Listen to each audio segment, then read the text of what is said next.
vejo assim, três cores de um povo, uma nação. És tudo pra mim, amor, identidade, obsessão. O planeta Terra, três vezes aos teus pés, treme de tão forte e grande que tu és.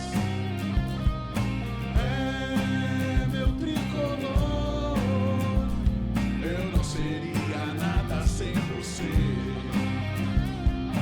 É meu tricolor, eu vim ao Morumbi só pra te ver. Só pra te ver. Eu vim ao Morumbi só pra te ver. Só pra te ver.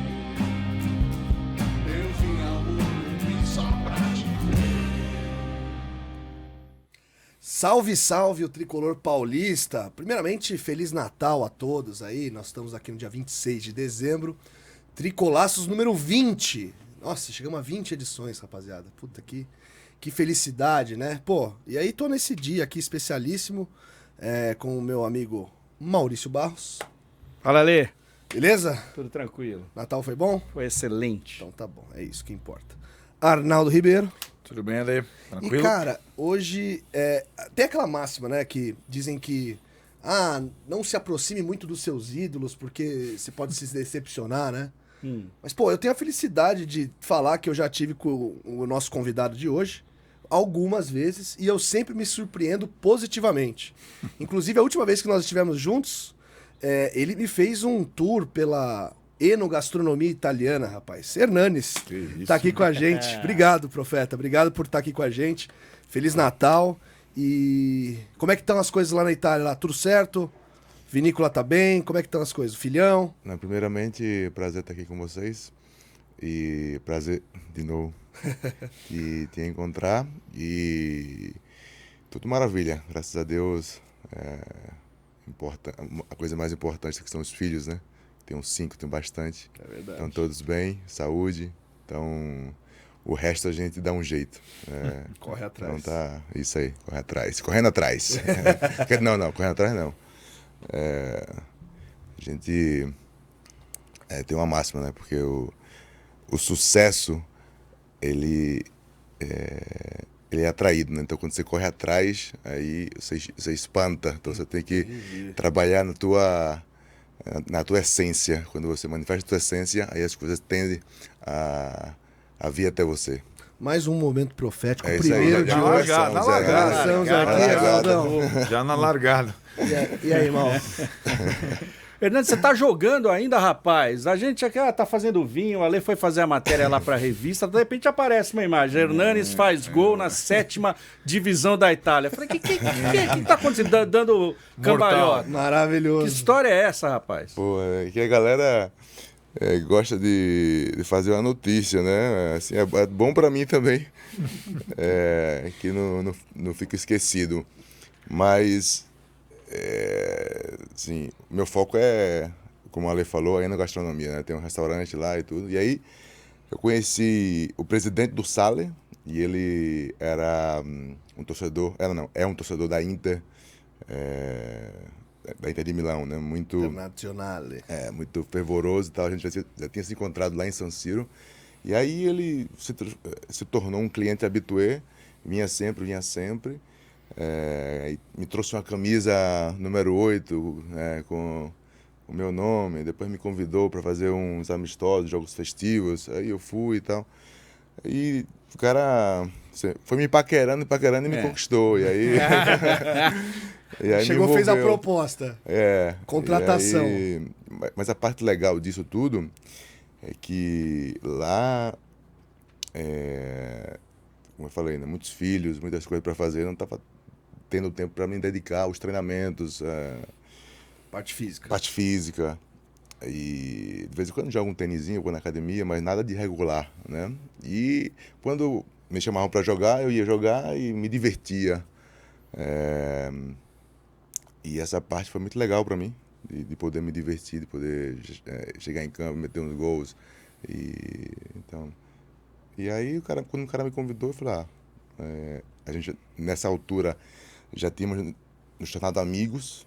Então, ele me convenceu aí. E você sabe que não é inédito isso, né? Outro dia tive com o Petkovic e ele também, quando ele vai pra Sérvia, ele jogou lá a 3ª divisão da Sérvia lá e, dando bronca na galera, né? Um passarinho contou pra gente aí que você já passou, né? Você faz às vezes obviamente, de jogador, talvez melhor do time, suspeito, mas também de técnico, dá uma orientação pra galera lá, porque o pessoal deve ser meio afobado, né, A Hernanes? 7ª divisão deve ser tipo eu, você, o nós, Magno, né, o Tirone. Como é que é isso? Não. E agora, porque esse ano também, em julho, eu fiz o curso de treinador lá em Firenze, da federação. Pronto. E aí também sou treinador agora. Pronto, além na torre. Olha, professor profeta. E aí... E lá na Itália o regulamento diz que você só pode ser treinador e jogador no mesmo time, né? Então, aproveitou e fez essa coisa. Então, assim, não sou o treinador principal. Eu tô lá com uma função Mas tá na comissão. de auxiliar. E foi muito legal porque, assim, eu queria jogar, mas não queria me estressar, entendeu? Então, teve um jogo, a gente tava perdendo. E aí começou a subir assim, aí eu falei, não, relaxa, pra se perder, meu negócio aqui não é mais ganhar e tal, é tá ali jogando e tal, né? Só que domingo passado, antes de eu vir, domingo, teve o último jogo, e aí no primeiro tempo, a gente tava empatando 1-1, mas eu não tocava na bola, né? A bola só voando pra lá e pra cá. Aí chegou no intervalo, eu falei, gente, escutem aqui, vamos jogar pelo menos com o mínimo de lógica, porque assim não dá, né? E aí vamos fazer assim, assado, então é uma parte legal também. Aí, Arnaldo. Nessa parte, antes dessa experiência, a parte final aqui jogando no Brasil, você conseguia se divertir ainda ou tava um negócio muito, até pelas questões físicas, calendário, jogo direto, viagem pra lá, viagem pra cá? Você estava conseguindo se divertir nessa parte final do Brasil ou você já estava sentindo, digamos, uma outra coisa nessa última futebol, passagem? Né? Assim, em linhas gerais, assim, o futebol para mim não era divertimento, né? O futebol para mim era trabalho. Então, era dedicação, era abdicação, era sacrifícios, disciplina. Então, o único divertimento que pode chamar alegria era quando você conseguia assim, fazer uma grande partida, um grande jogo, fazer gols e ganhar as partidas, títulos, troféus. Então, esse era o divertimento, a recompensa do teu trabalho. Então, eu não me divertia jogando futebol, né? E na última passagem, eu até participei do grupo ali que foi campeão paulista, mas assim, eu sempre gostei, sempre quis ser protagonista, né? Então foi um título que eu ganhei não sendo protagonista e assim, né, esquisito, né? Mesmo esquisito. levantando o troféu lá com o Miranda lá tal, era uma outra. É até interessante isso, até falei depois no grupo que foi uma parte bem legal disso, né? Porque eu não fui protagonista, então eu falei assim, não, para mim nem difícil esse momento de estar ali levantando o troféu, sendo que eu não, assim, não contribuí tanto como eu gostaria de contribuir. Tá? Mas depois eu pensei, talvez esse é o presente, né, que o futebol está me dando. Porque você planta, chega uma hora que você não precisa fazer tanto, só de estar ali, só de estar... você tem a participação de alguma maneira. E o Miranda foi muito legal porque ele que me chamou, né? Falou assim, pô, vamos levantar nós dois. E então, por ser ele, por ser um cara que hoje é amigo, irmão, que a gente mantém a amizade, eu falei, não, esse é um presente legal.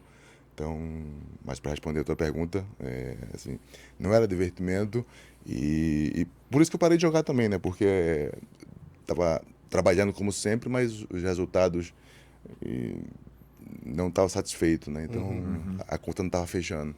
E por que você não estava satisfeito com os resultados? Era o corpo não estava mais respondendo ou você estava cansado mentalmente?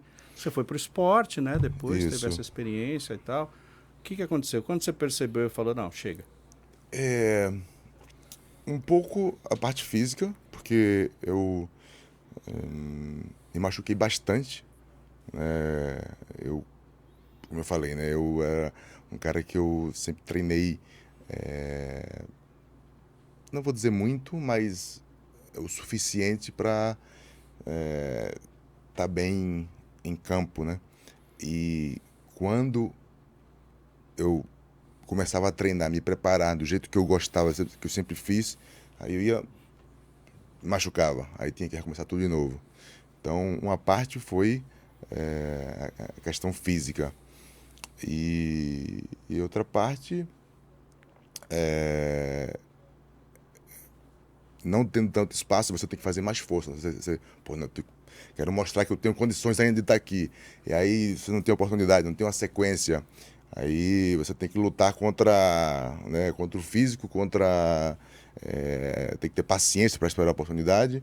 E aí é uma conta que não fecha, né? Tanto é que eu quis sair porque eu falei assim, pô, beleza, respeito as escolhas do treinador e tudo, mas eu preciso testar ainda se eu consigo, em outro lugar, dar minha contribuição. E aí veio a proposta do esporte. E aí veio a proposta do esporte. E mais uma vez também, não consegui, assim... Foi legal, foi muito legal a experiência, ajudei de alguma maneira, joguei todos os jogos, mas aí faltou... Como eu tava falando, a recompensa. Eu não fiz um gol, né? Não fiz um gol, e isso pra mim foi... Falei, porra, a bola tá me mostrando que não... Já deu. Você jogou contra o São Paulo, né? Joguei. Como é que foi? Estranho? Estranho, é verdade. Foi estranho. Eu joguei 2 vezes, né? Lá na ilha e depois aqui. E aqui foi bem legal porque o torcedor gritou meu nome, me aplaudiu. Então foi uma experiência legal. Emocionante, realmente, de enfrentar o São Paulo. Mas... esquisito, né? É esquisito. Você vê até pro Rogério também, né? Deve ser uma experiência, né? Que ele já teve algumas vezes, né? E essa última no fio da navalha, né? Que era muito importante ele ganhar do São Paulo, né? Então, você conhece bem o Rogério Ceni, como que ele devia estar querendo aquela vitória, mas é um sentimento conflitante que é com o time que ele ama, né? Que é a paixão, acho que, da vida dele. Hernandes, por falar nisso, né, eu acho que o presente de Natal do São Paulino veio antecipado, né? Veio lá dia 15 de setembro. Você, inclusive, pegou um avião, Itália-São Paulo, ficou ali horas em São Paulo e voltou para a Itália. Como é que foi a sua experiência de ver o São Paulo campeão da Copa do Brasil? Foi muito legal porque eu sempre fui, assim...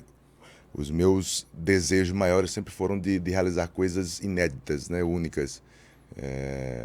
Tanto é que o trio consecutivo era uma coisa que me marcou muito, porque quando eu percebi que falei, poxa, muitos já ganharam o Brasileirão, poucos foram mas tricampeão ninguém nunca foi, né? Quando eu percebi isso... Essa frase tá no DVD, né? Tá no DVD, no Hexa. Acho que foi um dos poucos que acreditava, né? Porque teve que ter boa, aquela retomada toda. Isso mesmo. E partiu desse desejo, assim, partiu desse desejo de realizar algo marcante, né? Então, igual a Copa do Brasil também, sempre tive um forte desejo de conquistar, mas não conseguimos. E poder estar ali presente... foi muito legal como torcedor, né? Mas depois consegui descer no campo e comemorar junto com os jogadores, com a diretoria, com os amigos.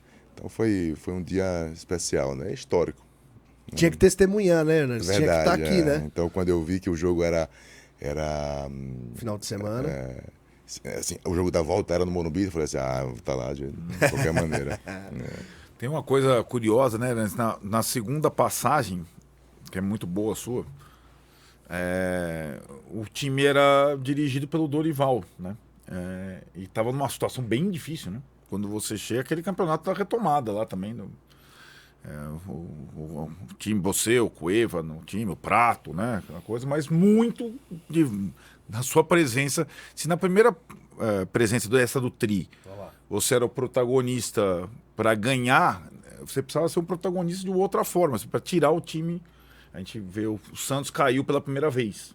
Só não caíram São Paulo e Flamengo. É uma coisa, né? E aquele campeonato, a coisa estava muito perigosa, né? E você acho que viveu uma outra situação. Eu queria que você falasse das lembranças dessa campanha de 2017 e um pouco do Dorival, que o torcedor de São Paulo conheceu um pouco 2017 e agora, depois do título, passa a cultuá-lo mais como um treinador vencedor, né?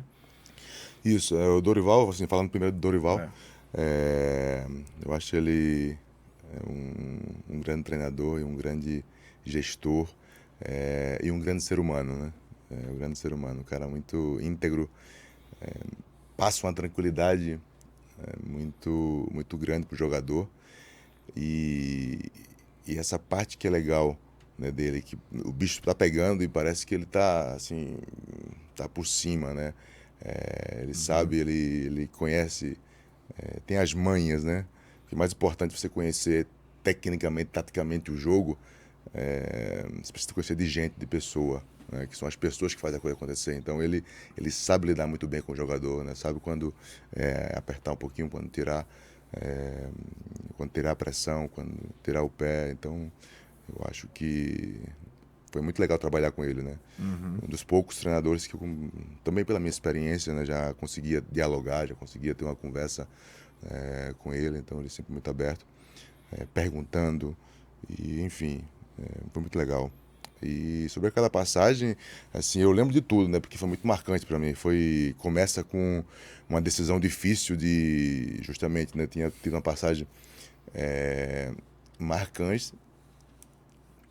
E depois... Você estava na China. Tava na China. Tá. E depois eu digo sempre que estava vivendo meu pior momento como profissional, né? Porque fui para a China e fiquei fora da lista dos estrangeiros, porque só tinham 4, podiam ser 4 ou 5 inscritos, e o treinador me tirou e eu fiquei treinando com o time B lá, e jogava lá com o time B, e de repente chega a proposta de São Paulo numa situação assim, caótica, né? E eu não queria estar presente numa situação de rebaixamento. Para mim era um pavor, né? Eu tinha disso. Então foi uma decisão difícil de querer voltar, mas depois o coração assim, falou mais alto no sentido de, poxa, os caras estão precisando, vou me colocar, vou arriscar, né?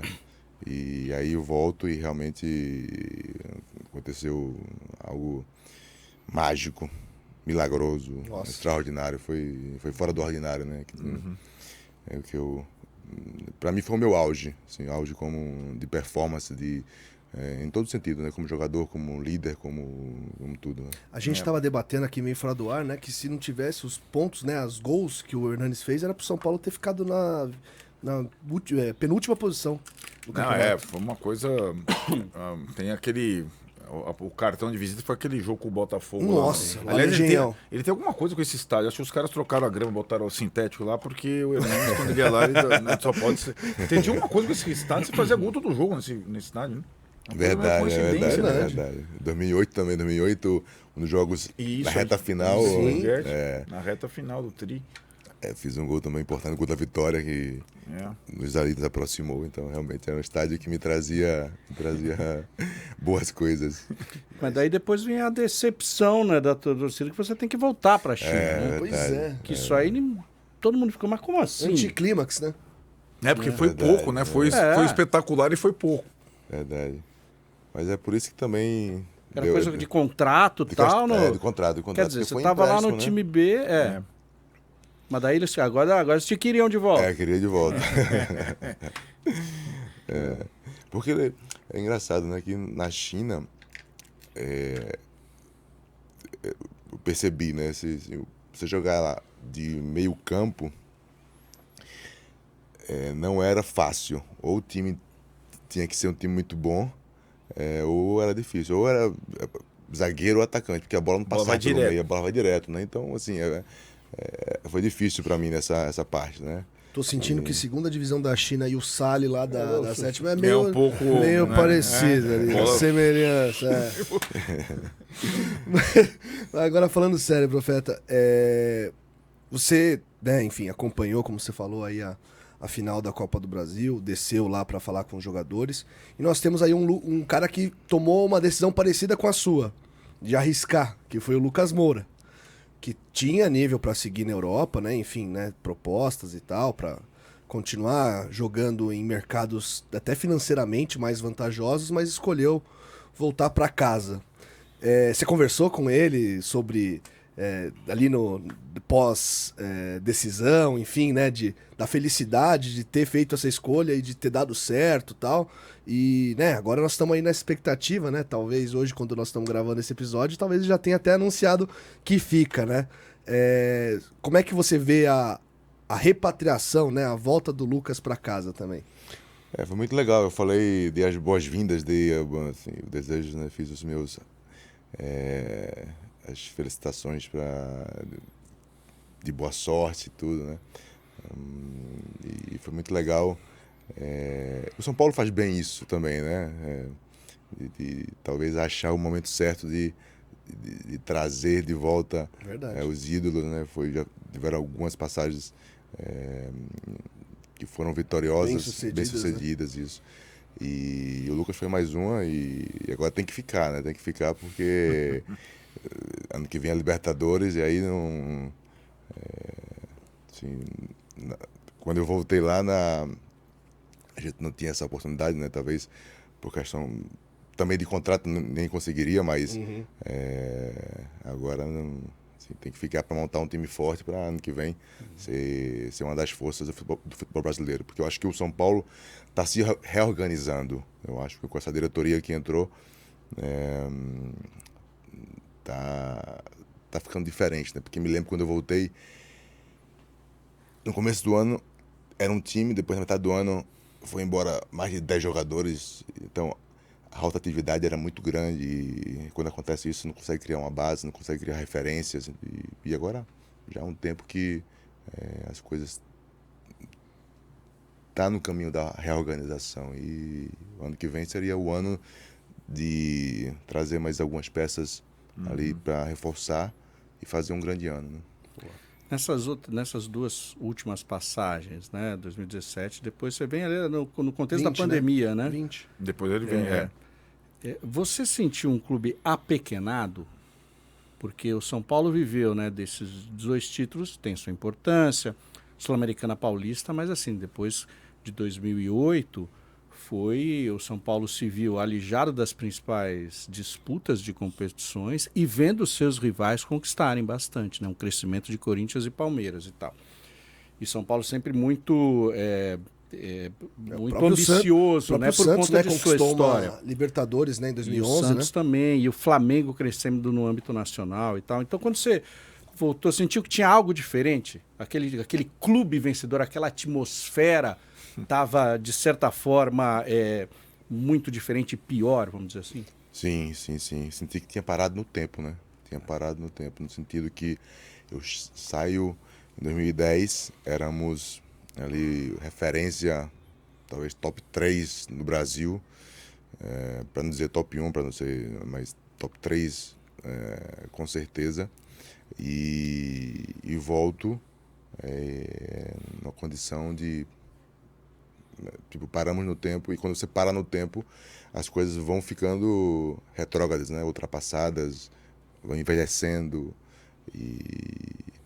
Então, foi isso que eu vi. Parou no tempo, estava desorganizado, que o São Paulo era o sinônimo de organização, era uma coisa... a precisão fora de campo era... não se errava nada. Então... um clube, né? Parou no tempo e desorganizado. E aí, sem organização num time gigante, num clube gigante como esse, não tem como dar certo, né? Sem referências também, assim. Porque se pensar naquele tempo ali, tinha uma referência dentro de campo que era o Rogério Ceni, que a figura dele era muito importante, né? Porque todo time, toda empresa, toda família precisa de referência, né? Referência. E tínhamos dentro de campo e tínhamos fora de campo, né? Depois, enfim, isso se perdeu um pouco, né? Você teve, nessa última passagem, a curiosidade de trabalhar com o atual técnico da seleção brasileira.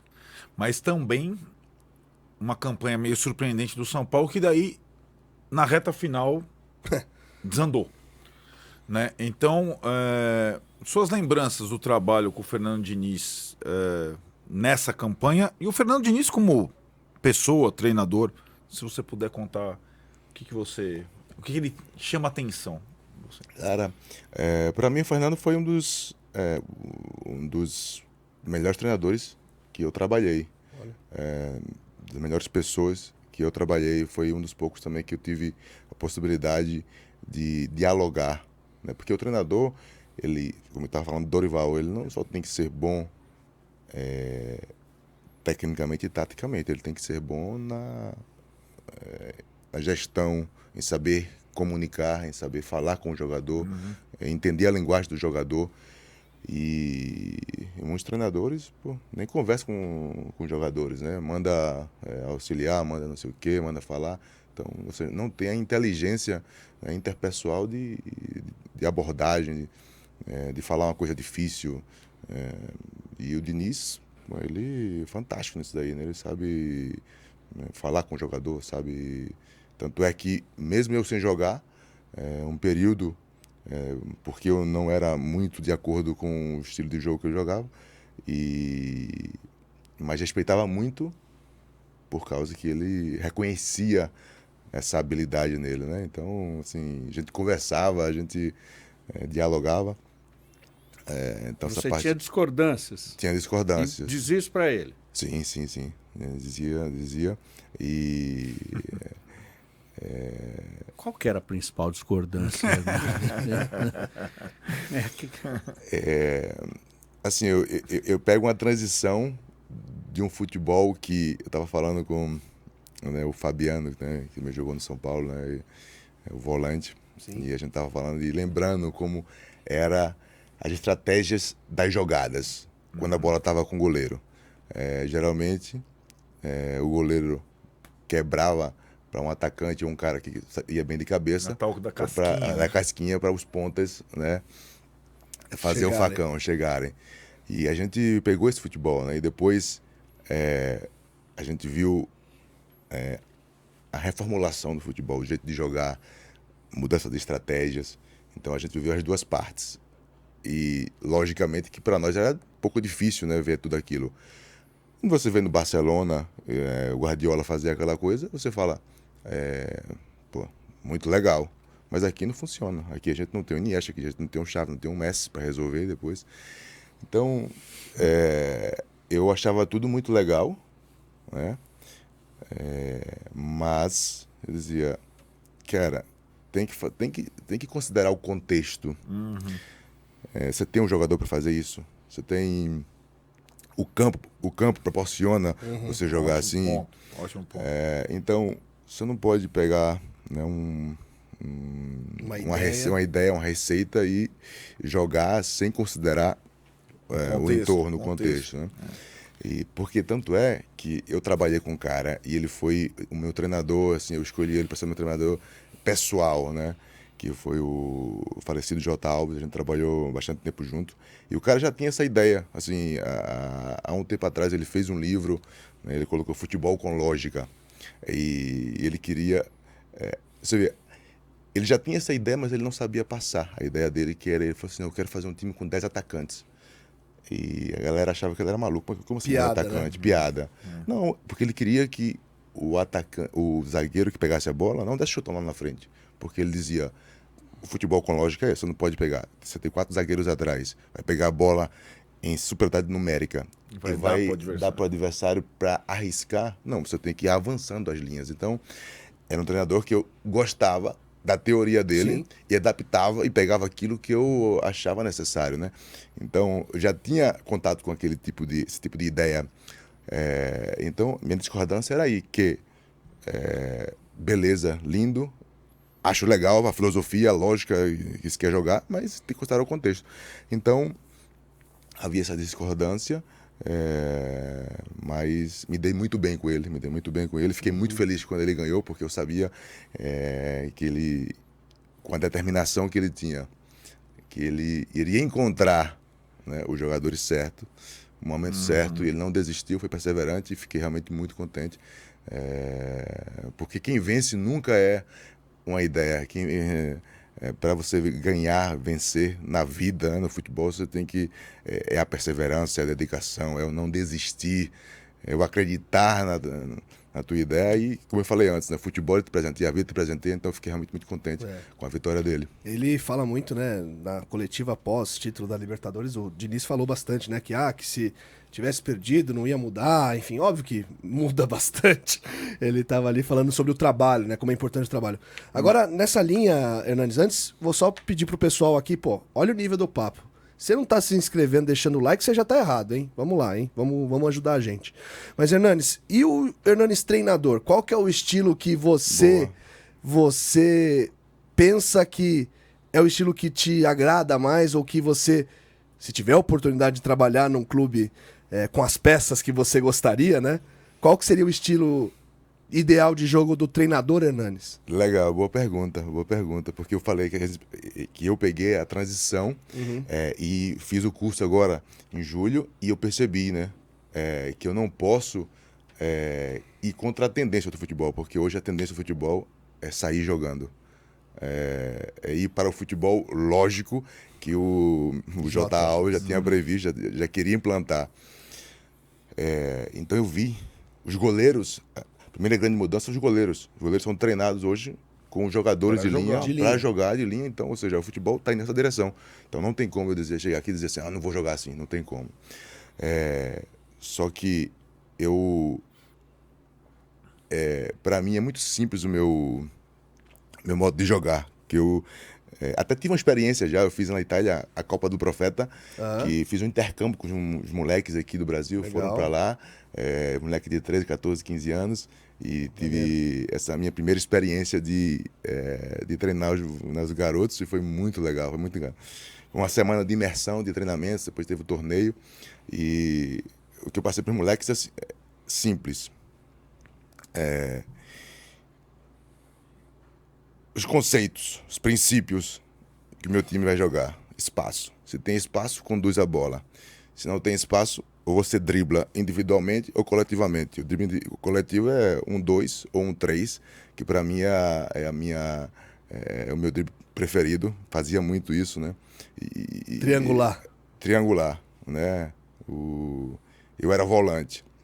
O zagueiro pega na bola. Eu não quero ir lá tocar com o zagueiro, esse toque curto, eu não gosto, né? Então, o zagueiro, eu abro espaço para o zagueiro tocar a bola no jogador mais avançado que eu, e eu sou o terceiro homem que vem em progressão. Então, eu usava muito isso, eu não era um cara rápido. Dá aquela pisadinha e aí você vai. É isso. Então, na hora que eu entrava, que eu via que a bola entrava no atacante, eu entrava em progressão e aí ganhava velocidade, né? Tanto é que teve eventos interessantes, né? Que o pessoal ficava, mas você é meia ou você é volante? Eu falei, não, eu sou volante, justamente porque eu criava o espaço para chegar no ataque em progressão. Então essa era a minha maior força, né? Driblar coletivamente com essas triangulações.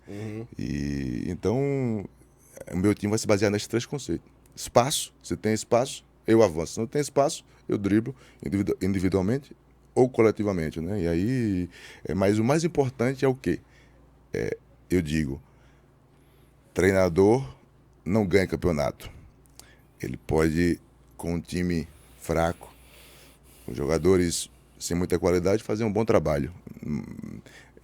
Nada mais do que isso. Para ganhar, quem ganha são os jogadores. Quem ganha é a matéria-prima. Quem ganha é a qualidade que você tem ali no elenco. Então, e por isso não quero que a minha ideia seja o uma principal, doutrina, né? a doutrina. Não, para mim é o jogador, né? Se eu tenho um jogador, porque também assim, o Guardiola ele pode escolher qualquer jogador que ele quer, né? Vai lá e compra e tudo, né? E até assim ele demorou quanto tempo para ganhar outra Champions League, né? Então, para mim, é a prova de que quem ganha não é o treinador. Quem ganha são os jogadores. Então, Eu vou voltar um pouco nessa coisa.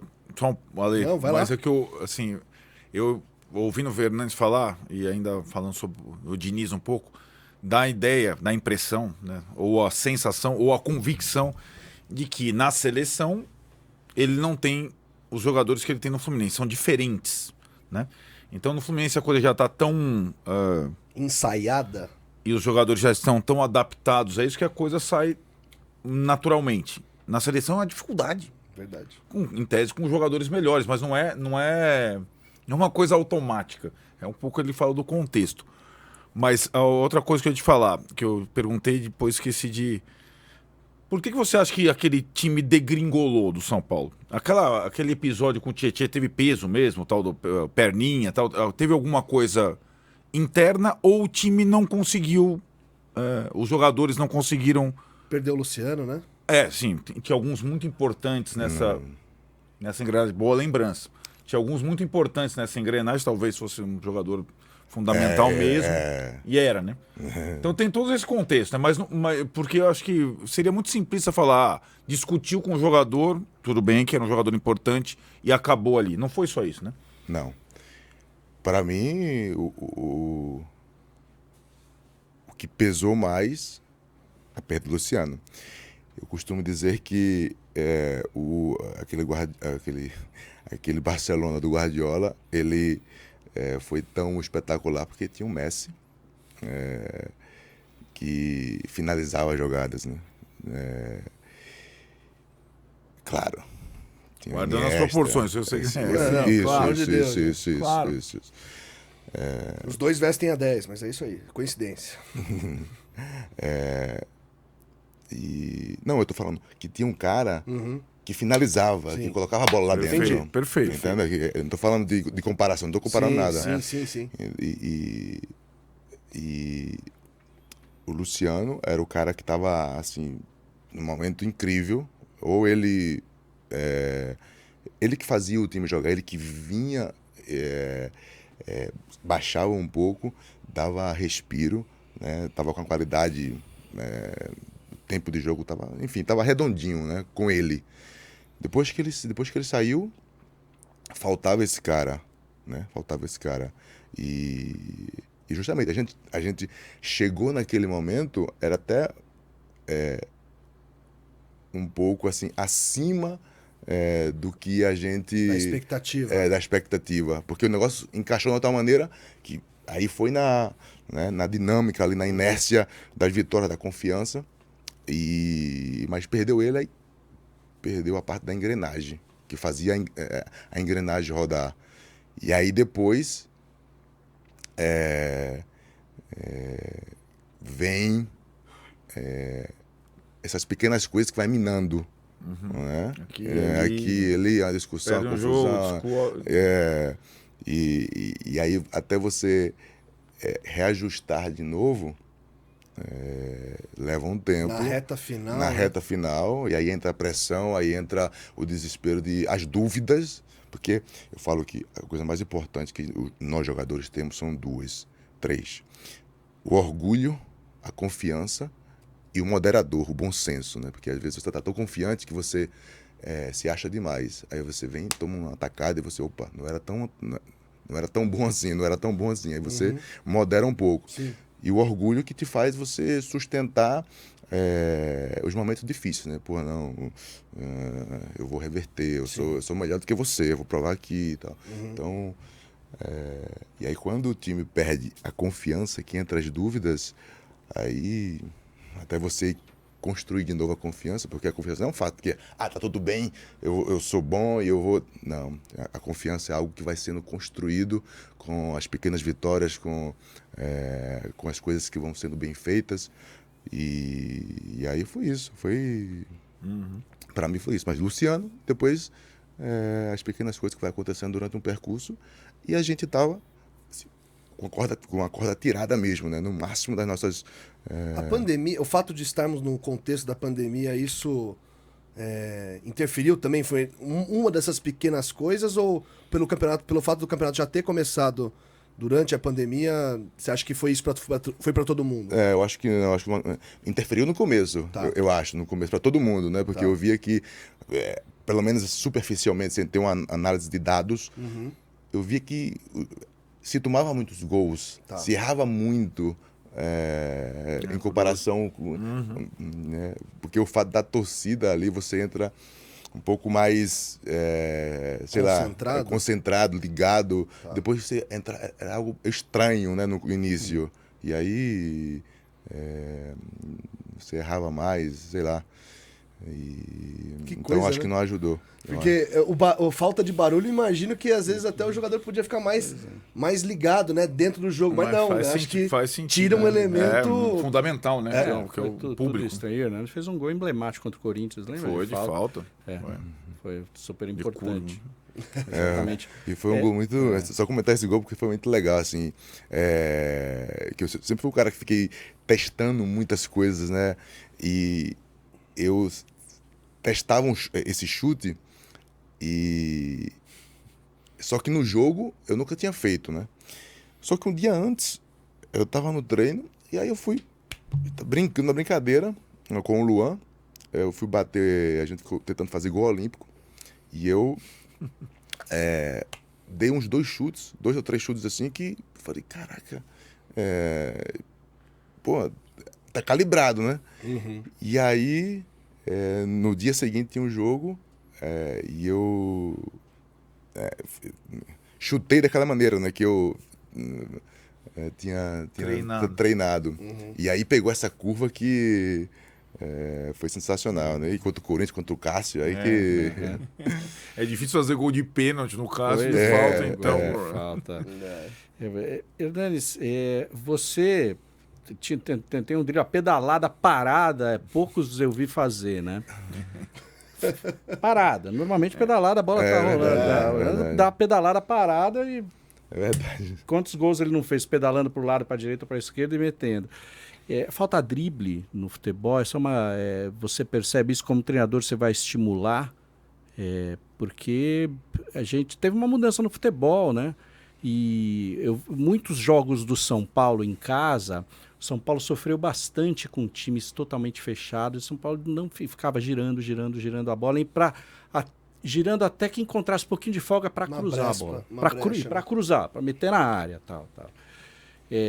Você percebe isso ou não? Qual que é a função hoje do drible nesse futebol assim tão rápido, tão físico, tão solidário, onde o passe é importante, a triangulação e tal? Acho que falta drible, né? Falta drible. Porque falta drible, parece que chute de fora da área, não tem mais. Não, é verdade. É uma mudança. E toda mudança, e tudo, existe a coisa, lado positivo, lado bom, e o lado negativo, o lado ruim. E é um futebol que a gente vê de toque de bola, de posse de bola, de triangulações, que não deixa de ser, quando eu falo triangulação, é o que eu chamo de drible coletivo, né? Mas falta sim a parte individual. E quando você também joga muito coletivo, o jogador perde a iniciativa, porque o drible é iniciativa, é você chamar a responsabilidade, você chamar assim, não, agora eu vou tentar algo, aí claro, tem que entrar o bom senso no espaço certo, na hora certa, com o time certo. Então, mas só que se você não treinar isso, você não vai ter o ímpeto no campo de fazer. Então, ou seja, o jogo ficou muito de toque de bola, né? E Previsível, né? O jogo ficou previsível. então tá se perdendo esse ímpeto, né, que é uma grande característica, o que diferenciou o Brasil Do resto do mundo. do resto do mundo, né? Hoje eu vivo na Itália, eu italiano sou apaixonado pelo brasileiro porque a gente tem essa irreverência, a gente tem Fantasia, essa né? fantasia, essa imaginação, essa criação, mas, ou seja, está sendo tolhido, podado, tem que tocar. E se perde. Tudo, é como dizia o J. Alves, tudo que você... o cérebro é assim, aquilo que você não pratica, se perde. Você pode até ter, né? Mas se você não pratica, você perde. Você perde. E tá se perdendo. Falta também, eu digo isso. Assim, hoje é só a questão... Se dá muito valor, né, à parte física, à parte dinâmica. Então o número 10... ainda bem que eu tô vendo o Ganso jogar ainda, porque daqui a pouco não vai se ver mais. Tá se valorizando outro tipo de jogador. E a parte boa. O cara corre pra caramba, é dinâmico, mas a técnica... Temos que valorizar então mais ter um Rames Rodrigues no elenco do São Paulo, Hernanes? Esse cara pegou no meu pé. Sim. E tem que dar as condições, tem que dar... Claro, o jogador também tem que se dar, tem que procurar... Ótima coisa. Quando eu estava com o Diniz, eu falava, tem essa divergência, eu estava de fora, foi o primeiro momento que eu estava de fora e nem estava muito a fim de jogar, porque com o esquema que jogava, né, eu falava assim, pô... Não é pra mim. Não é pra mim, é isso. Por isso que não é pra mim, deixa outro jogar aí, porque... Ou seja, eu não queria que eu não pegasse a bola e ter uma determinação de que o treinador dizia, faz isso, faz aquilo. Sem a bola, eu obedeço você. Sem a bola, eu vou fazer o que você diz que eu vou fazer, mas com a bola, aí não, aí é comigo. Aí é comigo, né? Aí é comigo. Então... Mas isso na tua cabeça, não é que você verbalizava isso, ou você chegava a falar? Não, assim, não. Porque isso, daí né? já seria um atrito. Justamente, né? Mas teve um momento, como eu falei, né? A gente, mesmo tendo essas divergências, a gente conversava, porque o cara é muito gente boa, ele sabe, né, sabe conversar e tudo. E teve um momento que eu falei assim, Diniz, vou fazer o seguinte, a partir de hoje, você vai me tratar como um garotinho ali de 16 anos. E tudo que você disser, eu vou fazer. E aí, depois que virou essa chave na minha cabeça, que eu abri mão assim, dos meus conceitos, eu falei, não, eu tô aqui, então eu vou fazer o que o cara diz. E aí foi o momento mais legal que eu vivi com ele. Olha Tanto só. é que foi o momento que eu joguei contra o Corinthians, fiz o gol e tal, aquele gol de falta que a gente tava falando. Então, vai do jogador também ter disposição, ter entendimento e querer, né? Então, não é só adiantar, ok, o Rames está no grupo, eu acho a qualidade dele é indiscutível. Sim. Mas se trata também de ele querer entender o contexto que ele está inserido e tentar se adaptar. Vamos torcer pra ele estar assistindo esse tricolaço. Vai tá. Vamos levar lá pro Lucas. O curioso é que o Hernanes, como jogador, né, ele fala do drible, né? Ele tinha drible, Sim. mas ele tinha um passe muito bom, finalização muito boa. E a questão física também. Então não é assim... Ambidestro. Coisa, porque o futebol Comemoração muito boa. Comemoração muito boa, é verdade. Discurso muito bom, e tudo mais. Então, mas acho que ele tem... Olha lá. Olha lá, comemoração. Maravilhoso. Isso já é na outra... Agora na última passagem. Agora, tem uma coisa que você fazia que quase ninguém consegue fazer, o Maurício sempre chama atenção, é a coisa de trabalhar com as duas pernas praticamente do mesmo jeito. Porque tem muita gente que fala lá do ambidestro, mas ambidestro mesmo são poucos. Sim. Isso você foi trabalhando ao longo da carreira? É meio um dom de garoto que você aperfeiçoou? Como é que é essa coisa de você ter, não é a facilidade, mas você ter trabalhado tanto, dificilmente o cara consegue falar, o Hernanes é destro, o Hernanes é canhoto. Me explica um pouco o ambidestro, né? Boa. E foi legal, mais uma vez citando o J. Alves, porque no livro dele, né, ele fala a descrição do jogador. Futebol com lógica. O jogador dele, como tinha que ser. Ele dizia, o jogador tem que saber jogar tanto como zagueiro, ou na parte defensiva, ou como na parte ofensiva, como na parte direita, como na parte esquerda do campo, com maestria. E você só vai saber se ele é destro ou canhoto se você perguntar para ele. Então essa era a ideia do cara. Uhum. Só que quando ele me conheceu, eu já tinha 14 anos, 15, 16. E eu já estava nesse caminho. Então por isso que a gente deu muito certo, né? Porque eu gostava muito das ideias dele e ele viu em mim esse jogador que ele idealizou, né? Mas a parte que aconteceu dessa ambidestria foi treinado mesmo, né? Treinado por um fato curioso. 2, na verdade. Meu pai, desde pequeno, ele comigo, com meus irmãos, ele ficava, né, chuta com a direita, chuta com a esquerda e tal. Então, desde o futsal, eu já tinha a capacidade de chutar com a perna esquerda, modestamente, né? Sim, porque você é destro. Sou destro. Você escreve com Nasceu qual mão? destro. Então. Vai, calma. E só que quando eu tinha 10, 11 anos, eu amava os canhotos, né? Achava que os caras tinham uma... É diferente. batia na bola Maradona, diferente. Zico. Diferente. Batia na bola diferente. Zico com é destro. Fica destro, desculpa. Aí, ó, uma cagada aí. Batia na bola diferente, com um estilo diferente. E eu queria ser canhoto. Eu coloquei na cabeça que ia ser canhoto. E aí eu parei de jogar com a perna direita e comecei a treinar com a perna esquerda. Treinava os dribles, paredão e tal. E dos ali 10, 11 anos até os...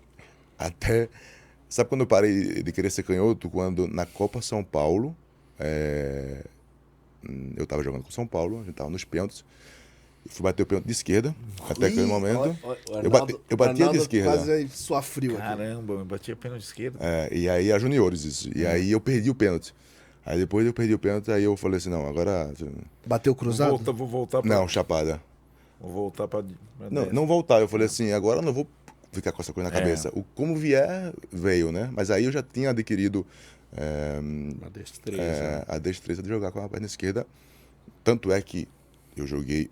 Minha primeira partida no São Paulo foi de ala esquerda, porque era 3 zagueiros, né? Altuori, né? Altuori. E eu joguei de lateral ala esquerda. Então, já tinha ali a capacidade, né, de jogar com a esquerda. E para responder, eu sou direito de mão, mas hoje também treinei a mão esquerda, porque aí que entra também um ponto importante. Por que o canhoto ele é diferenciado? Porque eu fui estudar tudo isso, né? Fui estudar e, enfim, eu queria ser realmente canhoto. E ainda mais quando eu descobri o porquê que o canhoto ele é mais genial, mais... Maurício conviveu comigo, mais ele aprendeu criativo. isso na prática, nos nossos times, né? O canhoto, ele tentando fazer... Segue, Hernanes, Eu pelo também, amor de Deus. eu segue, também segue. treinei muito a esquerda, daí acabei ficando ruim nas duas. Acontece, né? Mas Quem não é gênio, né? Você estudou, por que o canhoto é mais...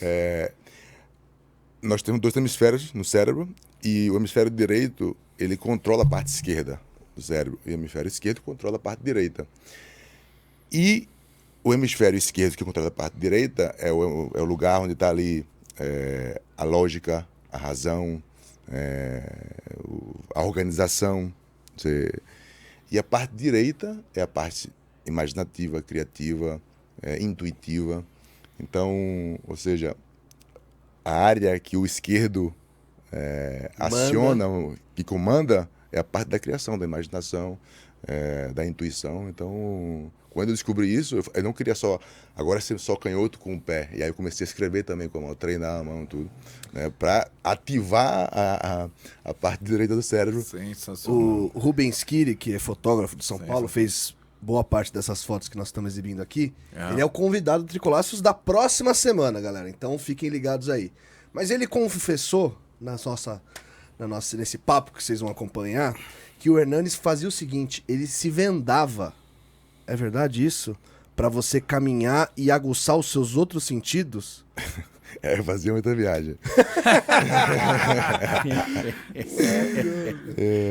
Não, eu, visualizava, né, o gol, a bola, e aí me vendava ou fechava os olhos para tentar chutar a bola sem ver e fazer o gol sem ver, só pela a memória, né, ali que tinha, né, enfim, pelo direcionamento, pela percepção espacial, né, você conseguir... E que vantagem isso te daria na vida real, no jogo? Porque futebol é muito rápido as coisas. Então, até você individuar, o gol tá ali, a bola tá aqui. Às vezes, às vezes você faz, às vezes não, a maior parte das vezes você joga de instinto. Eu digo, porque é legal a torcida, né? A torcida para mim era o seguinte: chegava no vestiário, fazia minha preparação, eu estava todo o tempo consciente, usando minha parte lógica. Eu fazia isso, fazia aquilo, fazia aquilo. Aí ia pro túnel, ali era o último momento que a razão estava comandando. Depois que quando você saía do túnel, aí você entra em outro estado, em outra frequência. E você faz as coisas sem pensar. É tudo por instinto, é tudo percepção ali do momento. Então eu queria trabalhar essa percepção, né? De fazer as coisas por instinto, só de saber que tá ali, o cara tá ali atrás, então eu vou tocar aqui porque né? Mas por instinto, né? Demais. E teve algum técnico que te podou ou não te estimulou? Alguém que você trabalhou, um garoto ou fulano, quero você, alguém que não estimulou essa coisa, porque tudo que você está falando aqui é uma coisa muito rara, né, para um atleta profissional. Você querer ir além, literalmente além. Sim. Que tá acostumado só a seguir regras, né? Tipo, faz isso, faz aquilo. Blá, blá, blá. Exato, né? E acho que essa coisa a sua insaciável busca pelo mais é uma coisa muito admirável e rara. Teve algum técnico que te bloqueou, assim? Alguém que você lamenta ter... Não.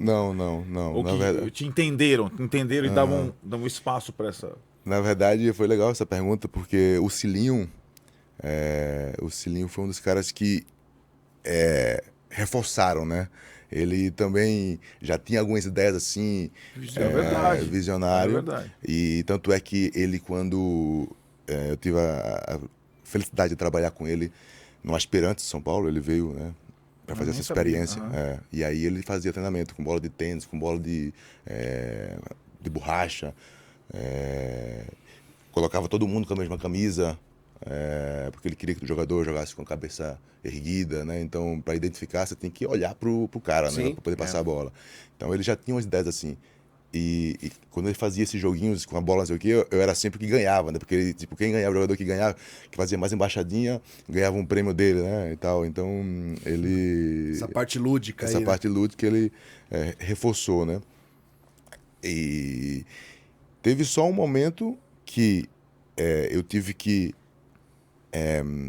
equalizar ou moderar no sentido, porque eu trabalhava tanto a parte mental, cerebral, como a parte física também, né? Eu sempre queria ser mais forte, estava na academia, estava correndo mais, só que até eu achar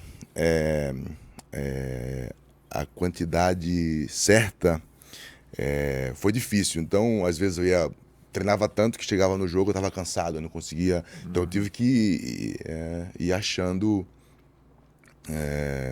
assim, moderando, né?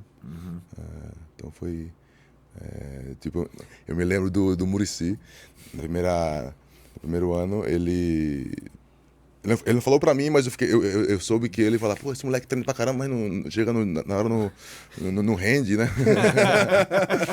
Falta gás. Então...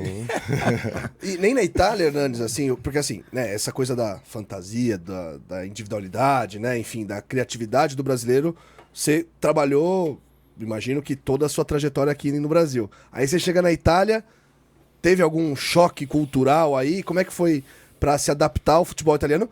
Que, diga-se de passagem, você se adaptou muito bem, tanto é que passou por 3 times e é adorado lá na Itália. Tive que me adaptar. Justamente, né? Eu sempre fui um cara da bola que aqui a solução é o que eu vou encontrar. Então, ou seja, eu usava muito mais o instinto e a cultura né? Nossa, aqui assim, a gente tá pensando sempre primeiro no gol. Sim. Vamos pra frente, vamos fazer gol e tal. Vamos driblar. E aí na Itália, 2 eventos marcantes do mesmo cara, né? Que é um cara que não tinha tanta velocidade, não era driblador, não sabia, assim, pouco, não driblava, né? Mas era um cara que jogava futebol muito bem, porque ele era muito inteligente, ele tinha uma leitura muito bem, o Stefano Mauri, né? E aí quando cheguei lá, ele falou... Que primeiro que eu achei estranho. A gente ia pro escanteio defensivo, aí voltava todo mundo. Hoje é normal, hoje eu vi que, assim, muito time faz isso, né? E eu falei, pô, mas não vai ficar ninguém lá na frente pro contra-ataque, né? Aí ele falou, Profeta, entende o seguinte, aqui na Itália, primeiro, a gente pensa, não vamos tomar gol. Se fizer, é lucro, mas primeiro não vamos tomar. Então ali foi um choque pra mim já, assim, caraca, né? E depois, às vezes eu pegava a bola no meio campo, e aí pedalava, parada, não sei o que e tal. Ele falou assim, Profeta, pô, vai driblar 2, 3, e só vai se cansar e não vai produzir nada de efetivo pro time. Então, aí eu fui, assim, ajustando. E é legal também, né? Porque você vai realmente aperfeiçoando. Porque uma coisa é você driblar ali no meu campo, realmente, como ele falava, mas uma coisa é você driblar ali no espaço certo. Então, você driblou ali, você perdeu energia. Às vezes você perdeu a bola, aí perdeu confiança. Aí quando tem que driblar na hora certa, lá perto da área para fazer a diferença, aí você não vai rolar, porque você está cansado e sem confiança. E aí eu fui, mais uma vez, encontrando aí o equilíbrio. Maravilha. Nunes, seleção, né? Teve passagens importantes e tal, e teve aquele episódio da expulsão contra a França. Como é que isso mexeu com você depois? Tão racional, tão estudioso, né? Que sempre buscou o autoconhecimento. Como é que foi aquele episódio daquela expulsão? Nunca bateu em ninguém. Tinha sido expulso poucas vezes, foi expulso Verdade, poucas vezes. verdade. Ali eu ajustei rápido, né? Assim, porque eu me deixei ser tomado por o contexto, né? Que é assim, por a França, eu vi o Brasil perder em 98, e depois 2006, e fazia não sei quantos jogos que a gente não ganhava da França, né? Então, claro, eu nunca fui violento, nem queria dar aquela pesada, né? Mas eu tava muito... Pilhado? Tava muito pilhado, né? E aí, quando a bola subiu, já, assim, já levantei a perna, ou seja, não teve um mínimo de cálculo, né? Uhum. E depois do jogo, eu fiquei muito triste, mas já falei assim, pô, passei do ponto nessa pilha, né? Então aí você, mais uma vez, achei o equilíbrio, mas a merda estava feita já, né? Ô, Hernanes, mas acho que isso conecta com uma coisa que, né, a gente tá passando aqui por toda a sua carreira. Depois tem um episódio que tem a ver com aquela camisa ali que eu quero falar da temporada de 2010, mas queria falar antes, porque você, né, fez a base toda no São Paulo, né, um jogador de Cotia, formado lá, mas teve dificuldade para ingressar, foi até emprestado, né, pro Santo André e tal.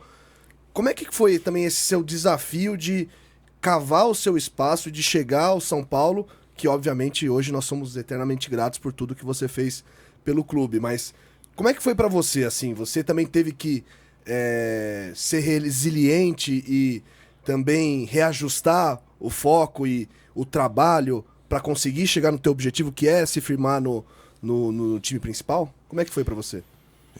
Foi muita resiliência, muita fé também, né? Porque fé de acreditar, assim, aqui é meu lugar, eu vou jogar aqui e tal.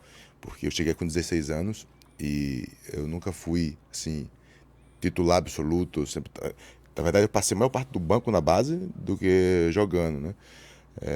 Foram poucos momentos que eu fui titular. E tudo isso sem contrato. Eu vi os moleques chegar assim, alguns moleques chegar, contrato aí, não sei quanto tempo, vai ganhar tanto. E eu sempre, assim, nunca tive contrato na base. O Cilinho foi o único cara que falou assim, ó, faz o contrato com ele, mas depois, por coincidência, para treinar minha resiliência, ele acabou sendo mandado embora, esqueceram essa coisa. E aí chega aqui que eu tô com 20 anos, sem contrato, nada. E o meu empresário, o Gildo também, que foi muito importante também nessa minha trajetória, ele sempre falou, cara, eu tenho aqui um contrato para você no Cruzeiro, tantos anos, vai ganhar tanto, sei o quê. Eu dizia, não quero, eu vou jogar no São Paulo, né? E aí, chegou no limite, né? Tenho 20 anos já, ou você vai. Aí ele, mais uma vez, tem um contrato não sei aonde. Aí eu fiz um acordo com ele. Se depois da Copa São Paulo, 2005 isso, os caras realmente não demonstrar nenhum interesse de fazer contrato, aí você me leva para onde você quiser. E aí, 2005, a Copa São Paulo foi terrível, a gente nem classificou para as oitavas, né? Na base, né? Na base, E aí ele foi e me levou para... O Corinthians naquele tempo tinha feito uma parceria com o Mauaense para jogar a Série A3, não sei, agora não lembro. E aí eu fui lá para Mauá, entendeu? Lá para Mauá, tipo o Corinthians B, jogador do Corinthians não está sendo aproveitado. Eu tava lá no Mauaense. Mais alguém conhecido nessa época tava com você lá? Não, assim... Não, sim, caraca. Assim, teve alguns jogadores que... Chegaram a subir. Chegaram a subir. Eu tô esquecendo do nome. Depois a gente procura lá e... Vou pedir pro pessoal da produção aqui que tá no Google lá pra ajudar a gente. Mas continua, Mauaense. Mauaense. E aí, tô lá, e aí parece uma coisa, assim, 40 dias que eu fiquei lá, jogando, assim, de meia, e tava fazendo, assim, muitos gols, amistosa, coisa. Eu falei, pô, caraca, acho que eu achei meu lugar, né? Eu pensando. E aí... Só que deu 40 dias, e aí chega a ligação do São Paulo. Porque tinha um cara também lá que acompanhou todo o meu processo, né? Que era o Geraldo também, falecido. É verdade, puxa, eu falei, J. Alves, Cilinho e o Geraldo agora. Todos três foram muito importantes aí na minha trajetória. Infelizmente não está mais presente, né? E o Geraldo, ele acompanhou todo o meu processo, acompanhou aí com o Cilinho, o que o Cilinho falava, e ele que foi um dos responsáveis, assim, foi lá me buscar. Falou assim, e tinha uma coisa chamada direito de... quando o clube, né, cria você... Você é direito federativo? O direito... Isso, pela tua formação. Isso, direito de formação. Ele foi te buscar lá. Foi buscar lá e tal. E aí, enfim. E aí fiquei muito feliz, né? Porque de poder voltar. E aí passou um tempo, fizeram o contrato. Então, realmente tive que ter muita resiliência e acreditar bastante. E quando era o momento que você vê mais uma vez, né? Como a vida é incrível. Quando é um momento que parece que acabou aquele sonho, aquela fé, de repente vem a ligação, vem a chamada e o sonho aí vai se tornando realidade, né? Aí depois teve empréstimo de novo, outro momento que tive que ter resiliência. Santo André, daí. Santo André. Então realmente não foi fácil. Então chegou lá no elenco principal, então já com toda essa vivência, né? Verdade. Não era tão novidade assim, né, pra você, né? Óbvio que jogando pelo time que você queria jogar, mas já com muita rodagem, Reinaldo. O Hernandes falou rapidamente, vou voltar num personagem que você conviveu muito, você falou da referência, do Rogério.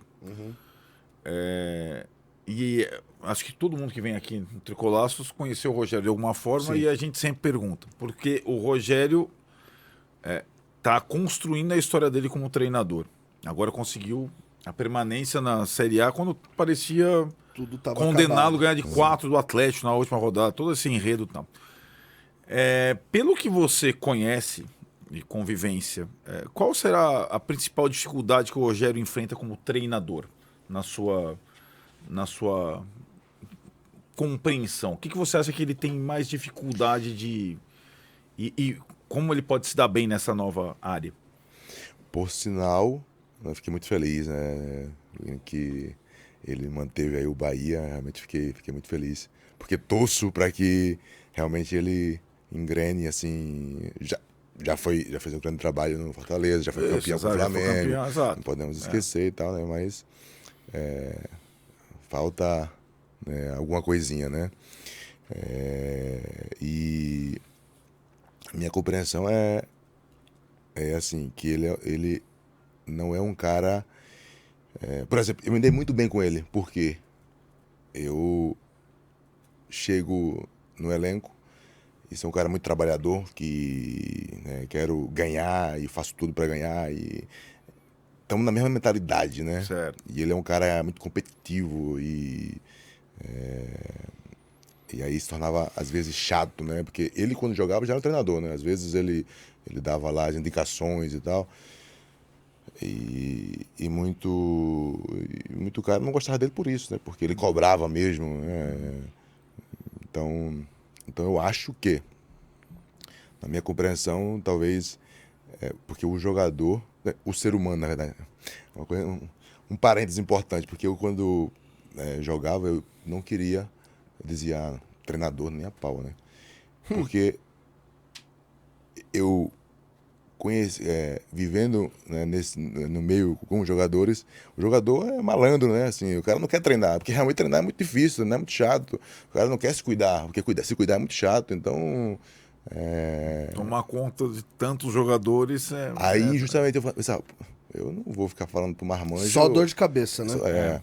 O que tem que fazer, o que não tem que fazer. Pô, o cara é adulto, já sabe o que quer, tem que né, fazer. Então, eu tinha essa mentalidade, eu tinha essa ideia.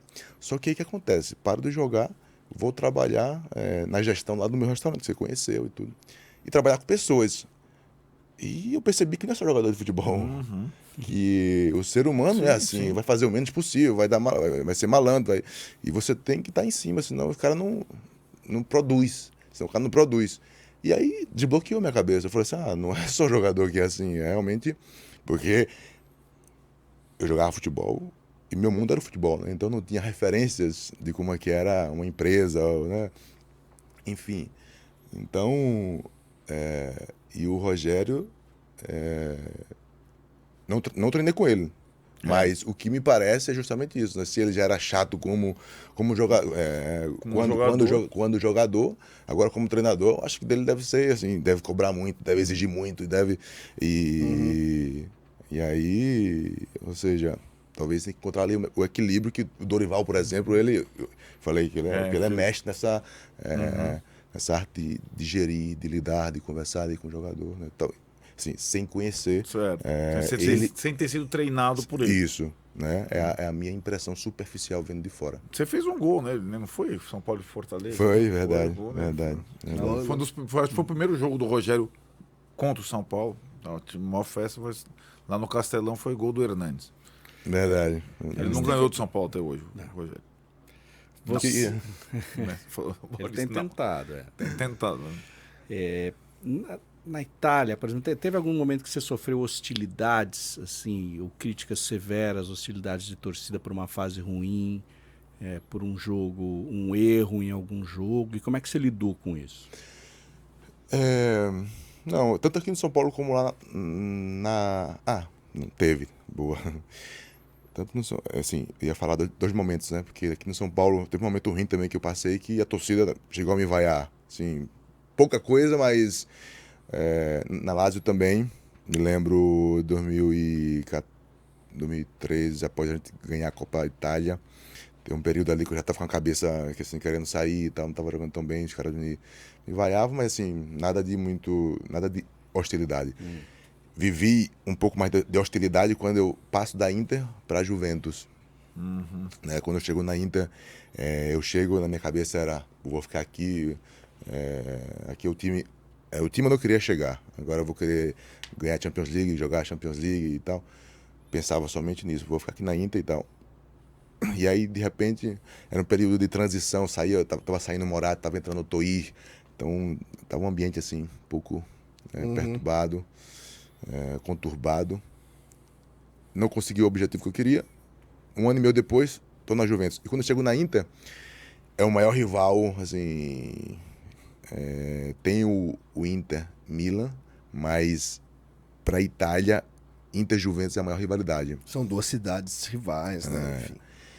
E aí, quando eu chego na Inter, eu falei umas besteirinhas assim, para provocar, né, a Juventus. E de repente, onde eu vou parar? Na Juventus. E aí, quem apanha nunca esquece, rapaz.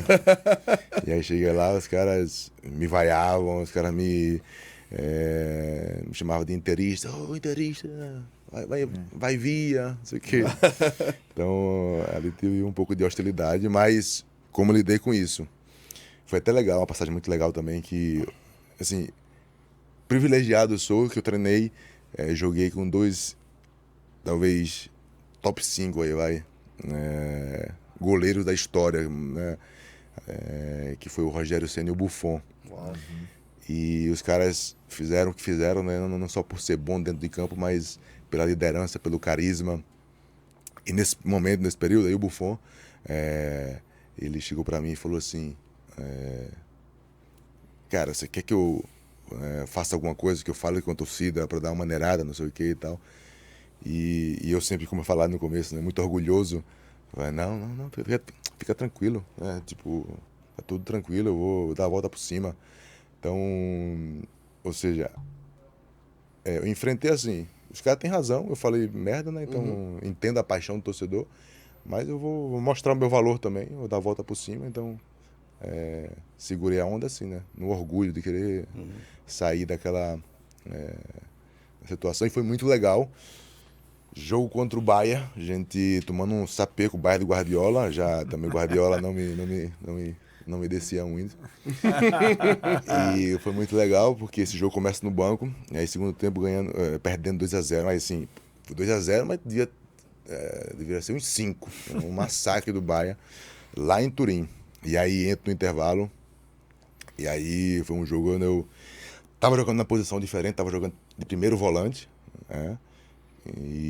Mas mesmo assim consigo organizar o time e a gente vai crescendo no jogo, tem uma participação muito legal e no final a gente empata 2-2 e ali o torcedor me aplaude, saiu de campo, deu uma situação...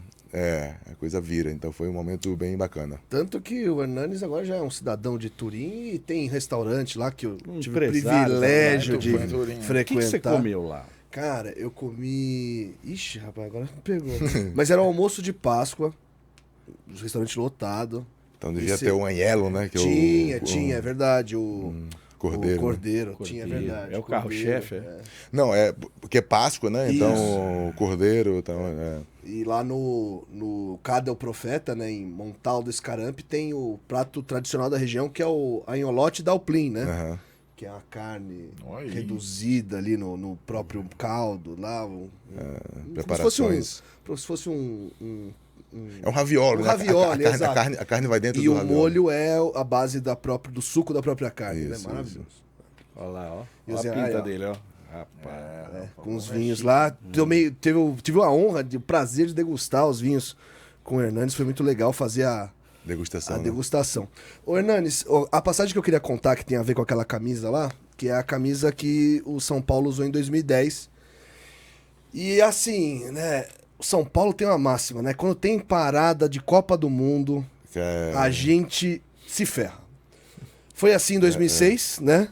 Com o Internacional. E em 2010, de novo com o Inter. Semifinal contra o Inter, que o Inter, inclusive, né, tinha o Fossati, se não me engano, né? O Jorge Fossati, que era o técnico. Isso. Aí manda embora o Fossati na virada da Copa, vem o Celso Rotti. Isso. E um São Paulo que eu fui pegar a escalação aqui, ó. Ó o São Paulo de 2010, tá? No jogo contra o Inter. Rogério Ceni, Miranda, Júnior César, Alex Silva e Jean. Rodrigo Souto, Hernanes, Ricardo Oliveira, Fernandão e Dagoberto. E o técnico Ricardo Gomes. Como é que foi aquela semifinal, Hernanes? Porque acho que, né, a gente estava falando de 2007, né, 2017, de 2020, do Brasileirão, da perda do título e tal. Doeu mais essa perda dessa Libertadores, assim, porque era um timaço, São Paulo embalado, ganhando o Cruzeiro. Eu lembro o Fernandão, né, finado Fernandão, que jogou muito pelo São Paulo naquela fase final. Você também decisivo, né, nos confrontos ali. Washington, Dagoberto, tal. Como é que foi perder essa chance? Porque se o São Paulo ganha, ia pegar o Chivas. E o Chivas já estava no Mundial, porque mesmo que se perdesse a Libertadores, pela questão continental, São Paulo já ia pro Mundial direto. Como é que foi, Hernanes? Foi... me arrependo de poucas coisas que fiz, né? Porque você faz as coisas porque naquele momento, no contexto, com o tanto de clareza que você tinha, você acaba fazendo coisas e tá tudo bem. Mas aquele período ali foi... Porque 2017 para mim foi o meu auge, mas aquele momento ali específico era para mim o meu segundo momento assim, melhor que eu vivi com a camisa de São Paulo. E justamente o jogo contra o Cruzeiro, lá e cá eu fiz gol. Foi. Tava assim, voando. 2-0 nos 2 jogos. E a Libertadores, pô, eu queria ganhar a Libertadores, tá louco? Então tava muito concentrado. Mas realmente teve essa parada e realmente a gente... Lembro que a gente não fez uma preparação muito boa. A gente tava, talvez... confiança. Talvez estava nessa confiança acima que a gente talvez negligenciou uma preparação mais adequada. E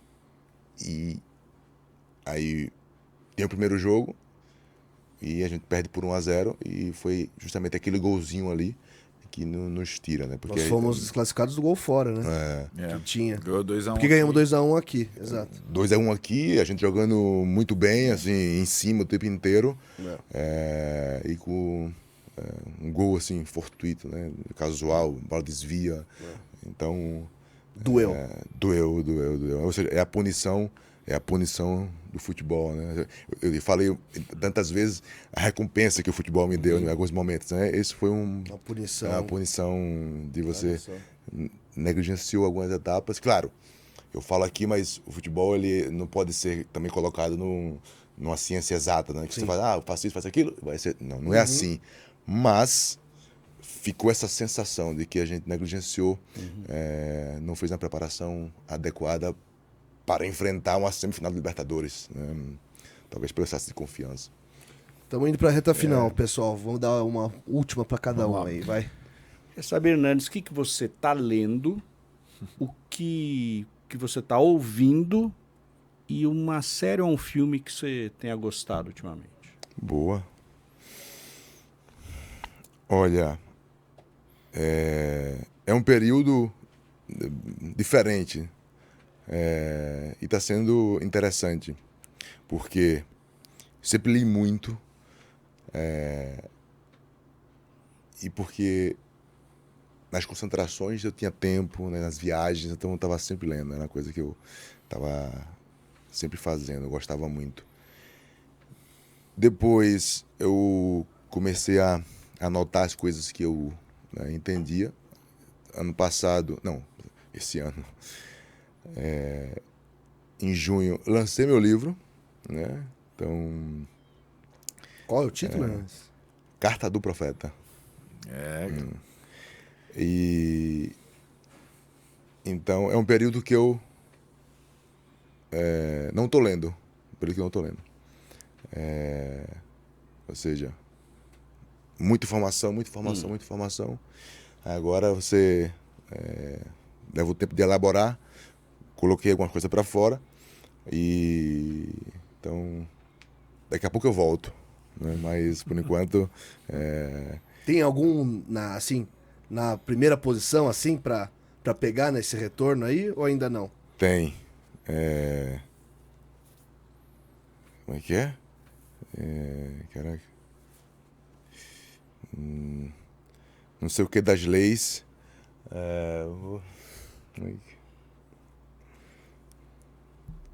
Vamos lá. O Código Civil brasileiro? Não. Italiano? O Espírito das Leis. Agora esqueci o nome do cara. Vou pegar aqui.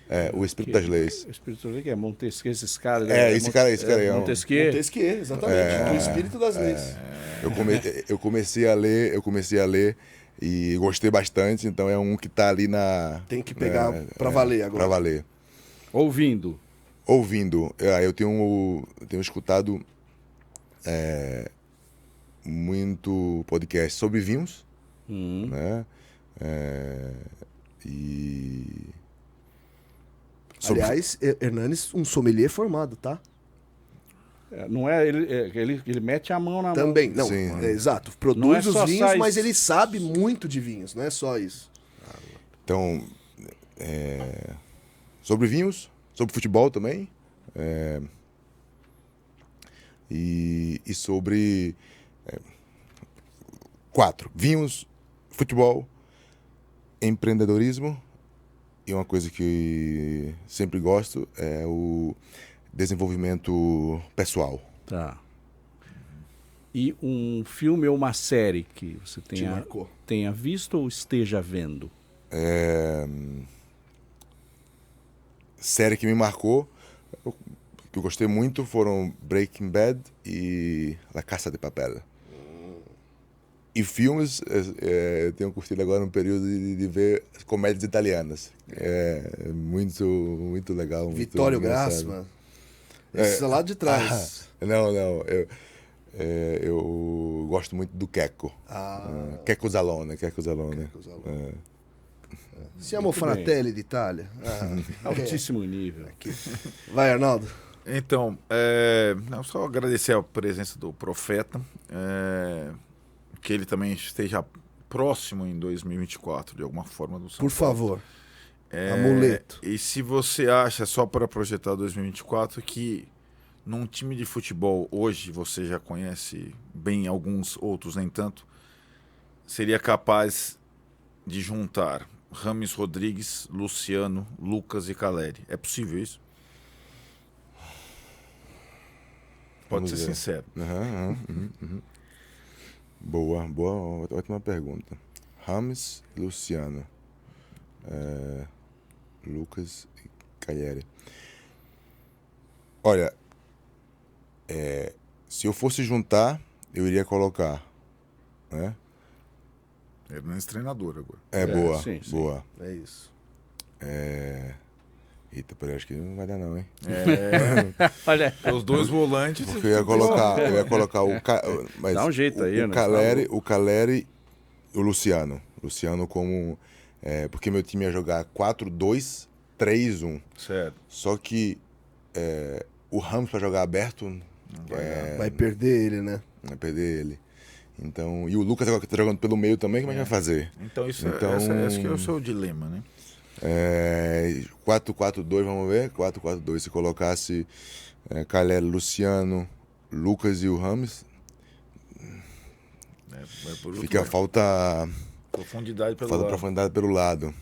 Então, Falando pra vocês, é Não, difícil. a gente tá falando, né? A gente tava falando, tava com o Tirone. Tá 3 já é difícil. Tava com o Tirone no jogo final agora contra o Flamengo, né? E a gente falando, pô, se tivesse um cara rápido pra esticar aquela bola, né? Pros pontas, né? Principalmente, ia fazer diferença. Vamos falar aí pro Casares ficar atento aí no mercado do... Não, mas é que são 4 caras talentosos. Sim. Ou pelo menos 3 talentosos e um goleador. E não é tão fácil juntar no futebol atual. e isso às vezes que é o problema. Né?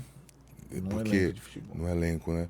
Por exemplo, quando eu estava falando da Inter, eu cheguei na Inter, você vê a desorganização da gestão, que tinha 10 meio-campos, volante, segundo volante, o quê? Mas tudo parecido, fazia a mesma função. Rapaz, Só jogam 3 no máximo. se ali. muito. Se muito. E o resto fica de fora. E cara que tinha, assim, tava no mesmo nível mais ou menos, então como é que você gerencia isso, né? Então como você tem muito cara de qualidade, mas que não dá para jogar junto, é difícil essa gestão, né? Então, Hernanes, antes de me despedir de você, eu tenho uma última, vai. Que estamos ainda com o tempo regulamentar não estourado ali. Só você tem Tá tudo 40 certo. 40 segundos. segundos. Não, mas o juiz vai dar uns acréscimos. Você foi, evidentemente, treinado no Tri brasileiro pelo Muricy Ramalho, que também está nesse título inédito na história do São Paulo, que foi na Copa do Brasil. Qual que você avalia que é o peso de um cara como ele, nessa retomada que você está falando do São Paulo, a sua grandeza, ter o cara como o Muricy presente ali no dia a dia, numa função diferente, mas, né, recuperando talvez essa memória do São Paulo grande, né, do São Paulo, enfim, a gente não gosta muito, mas do São Paulo soberano, do São Paulo avassalador. eu falo tanto em referência, né? E é muito legal porque, como o Tirone falou, estudioso, né? E aí eu não consegui concluir, mas iniciei a estudar engenharia. Eu queria ser engenheiro, né? Estudei física. E quando você vai estudar física, que você vê assim, esse objeto está parado em movimento. Eu falo, não, depende do referencial. Né? Então, ou seja, o ponto de referência é ele que dita tudo. Por isso que eu cito sempre referência. Então, o Muricy é uma referência de vitória, referência de coordenação, de conhecimento do futebol, não só das técnicas, mas com certeza esse jogador aqui que a gente faz, traz ele, não traz, manda embora, ele tem essa visão e então com certeza tem um peso muito importante, né? A gente estava até falando entre nós, alguns jogadores amigos, que a gente comentando sobre o que aconteceu com o Botafogo, por exemplo. Tinham poucos jogadores que já ganharam. Perfeito. Então, referência, mais uma vez. Então, o Muricy tem esse papel, né? Tem esse papel e fora que é o Muricy, né? Né? Então, eu acho que papel fundamental. Boa. Bom, acho que com essa mensagem aí do profeta, a gente se despede de 2023, o último programa do ano. Arnaldo, boa, caríssimo. que prazer, né, ter o Hernandes aqui conosco coisa... aqui. Hernandes que jogou a partida comemorativa agora dia 16, né, contra o Milan aí, nós fizemos também um episódio especial aí dos 30 anos do Bimundial. Mauricião, muito legal ter viver o Tricolaço chegou ao 20º episódio, mas né, a gente passou esses 6 meses aí toda semana juntos, é muito legal estar aqui com vocês, já que Natal é esse momento do ano que a gente aqui, então é uma satisfação. Que a gente, né, congrega, né? A gente tá ainda com um ídolo aqui da história tricolor. Hernanes, mais uma vez obrigado pela sua trajetória pelo São Paulo e também por ter aceitado o nosso convite. Boa sorte nos seus empreendimentos gastronômicos. Nessa carreira aí que eu tô sentindo que vai vir de Allenatore aí, não sei. Tô sentindo que vem alguma coisa por aí. E sucesso, cara. Mais uma vez, obrigado. Não, obrigado a vocês, prazer estar aqui com vocês e estar aqui falando, né, da minha trajetória do São Paulo. Realmente é gratificante, feliz. Então, obrigado pelo convite, pela oportunidade. Boa. Tricolaços número 20 está chegando ao fim. Obrigado você também que esteve conosco ao longo desse 2023 tão especial para o São Paulino. Fiquem ligados porque dia 2, terça-feira que vem, tem episódio, como eu falei, com o Rubens Kiri, fotógrafo, que fez a carreira toda desse cara, inclusive, aí tem muitas fotos legais. E é isso aí. Até 2024, pessoal. Boas festas.